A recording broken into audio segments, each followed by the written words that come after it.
He was not born the strongest warrior. He did not come with the roar of armies or the thunder of battle. He was born as a prince, quiet, thoughtful, observant. A boy in the house of King David. His name was Solomon. And his destiny was not to conquer lands with swords, but to rule hearts with wisdom. Solomon grew up watching a kingdom shaped by courage, tears, victories, and struggles.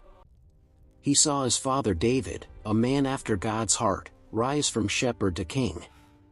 And as David grew old, the question of the future rose with him: who will lead Israel next? Who will sit on the great throne of Jerusalem? God's plan was already written. Solomon was chosen. Not because he was loud. Not because he was the strongest. But because God had a different purpose for him. A purpose wrapped not in war, but in wisdom. Soon David died, and the crown rested upon Solomon's head. The kingdom of Israel now looked to him. He was young. The responsibility was massive. The world watched. Nations waited. Power rested in his hands. But instead of pride, Solomon felt something else. He felt the weight of leadership. The seriousness of ruling people. The fear of failing them. And in that humble awareness, something beautiful began. One night, God appeared to Solomon in a dream and spoke words that few humans have ever heard. Ask for whatever you want me to give you. Most kings would ask for armies, power, long life, victory over enemies, wealth beyond imagination. But Solomon's heart was different. He bowed in humility and said something the heavens listened to with honor. Lord, you have made me king, but I am only a little child. Give me wisdom. Give me an understanding heart. Help me judge your people correctly. Help me know what is right. He did not ask for glory. He did not ask for titles. He did not ask for riches. He asked for wisdom. And God smiled. God answered, because you did not ask for riches or power or the death of your enemies. I will give you wisdom like no one before you and no one after you. But I will also give you wealth and honor beyond any king in your time. That moment changed history. Solomon did not just become a king. He became the wisest king the world had ever known. With God-given wisdom, Solomon ruled Israel in a way that astonished the world. Decisions that seemed impossible became clear.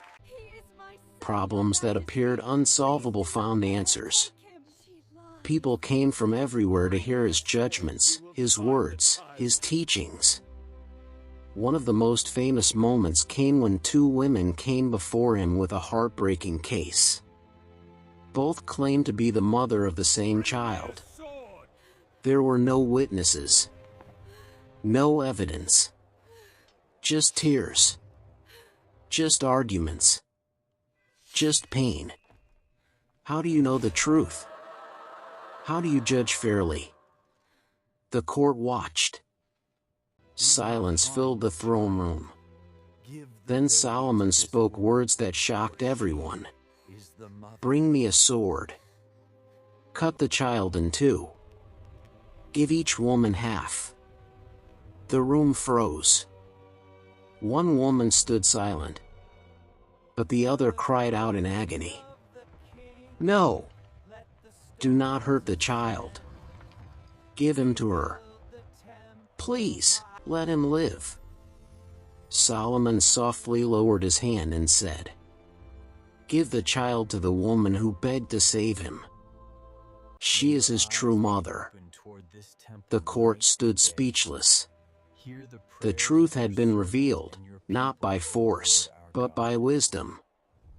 From that day, everyone feared and respected Solomon, because they saw God's wisdom in him. Solomon's greatness did not stop in the courtroom. He built the magnificent temple of God in Jerusalem, a holy place where God's presence would dwell among His people. With gold, precious stones, fine wood, and skilled craftsmanship, the temple became one of the wonders of the ancient world. When it was finished, Solomon prayed, and the glory of God filled the place like fire from heaven. Kings and queens heard of Solomon's fame. His wisdom traveled farther than armies ever could. The Queen of Sheba journeyed across deserts just to test him with questions, and she left speechless. She saw his kingdom, his palace, his servants, his order, his knowledge, and she said, "What I heard was nothing compared to what I see now. Your wisdom and wealth are far greater than the stories." Solomon wrote Proverbs, words of wisdom still read today. He wrote songs.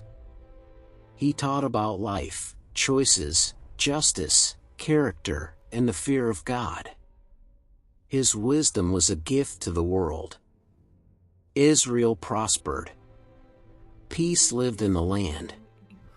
Nations respected them.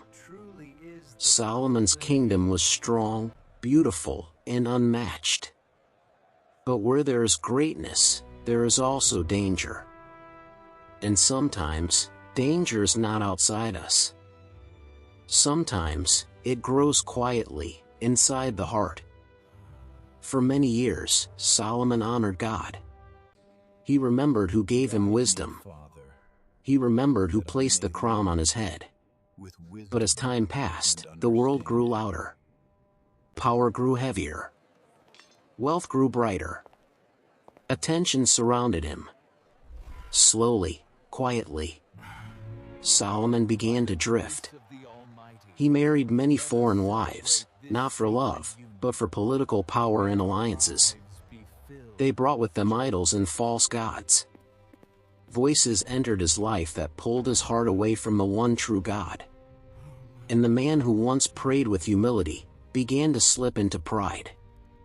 His heart divided. The wisest king in history began to make foolish choices.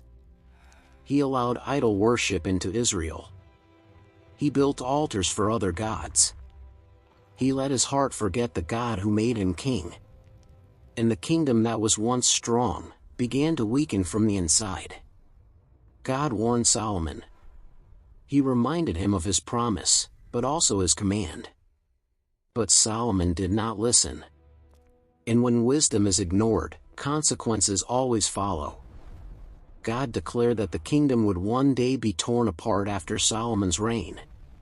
Not because God abandoned his promise, but because Solomon abandoned obedience. A peaceful kingdom would soon face division. Yet even in judgment, God showed mercy. He remembered his promise to David. He remembered his love for his people. He did not destroy Solomon. He did not erase him. Instead, he left a powerful lesson through Solomon's life. Solomon grew older. His heart finally understood the emptiness of pride and the foolishness of living without God. In his later years, he reflected deeply on life, success, failure, time, and purpose. He wrote about the meaninglessness of wealth without God. He wrote about the emptiness of pleasure without purpose. He wrote about the truth that wisdom without obedience is incomplete. Through his mistakes, Solomon learned something greater than knowledge. He learned humility again. He learned that real wisdom is not just knowing what is right. Real wisdom is choosing to live it. And that is Solomon's true story. Not just fame. Not just greatness. Not just intelligence. But a powerful reminder. Wisdom comes from God. Blessing comes from obedience. Strength comes from faithfulness. Solomon's life teaches us that God can lift anyone to greatness. He can give wisdom beyond human ability. He can bless beyond imagination. But he also teaches us that the heart must stay close to God. Because the greatest danger is not losing a kingdom. The greatest danger is losing your heart. So remember, wisdom is a gift, but obedience is a choice. Power is impressive, but faithfulness is greater. Knowledge can guide you, but God must lead you. Solomon was the wisest king who ever lived. Not because his mind was powerful, but because, at his best moments, his heart knelt before God. And even through his failures, God's grace still spoke. God still used his story. God still turned his life into a message for generations to come. A message for us. Stay humble. Stay faithful. Stay close to God. Because the same God who gave Solomon wisdom still gives wisdom today. And your story of purpose may be next.